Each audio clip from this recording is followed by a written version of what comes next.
Au Mali, les projets de texte concernant la ratification d'un accord de prêt de 47,5 millions de dollars signé avec la Banque ouest-africaine de développement en août 2024 ont été approuvés par le gouvernement mercredi 18 décembre 2024. La somme annoncée servira à financer en partie la mise en œuvre de la deuxième phase du programme de développement de l'irrigation dans le bassin du Bani et à Séléngué dans le Moyen Bani.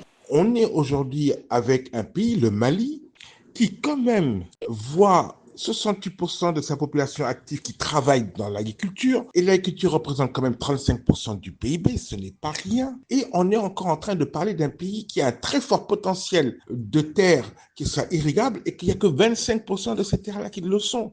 La mise en valeur de plus de 34 000 hectares de terres agricoles est prévue dans ce programme qui consiste à aménager des périmètres irréguliers dans les régions de Maninkoura, du Moyen Bani et de Djéné. Selon les informations officielles, le programme de développement a été initialement prévu pour s'appliquer à plus de 120 000 agriculteurs et pour permettre, entre autres, une production supplémentaire annuelle de 52 000 tonnes de riz paddy et plus de 3 600 tonnes de légumes.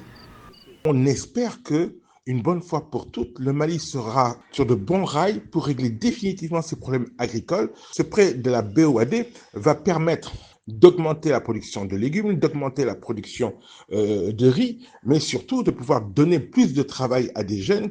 De manière générale, ce soutien financier de l'institution s'ajoute aux initiatives déjà mises en place par le gouvernement malien pour renforcer l'irrigation agricole. Le Mali possède 2,2 millions d'hectares de terres agricoles pouvant être irriguées, mais le potentiel utilisé atteignait moins de 25% en 2016 selon les chiffres officiels.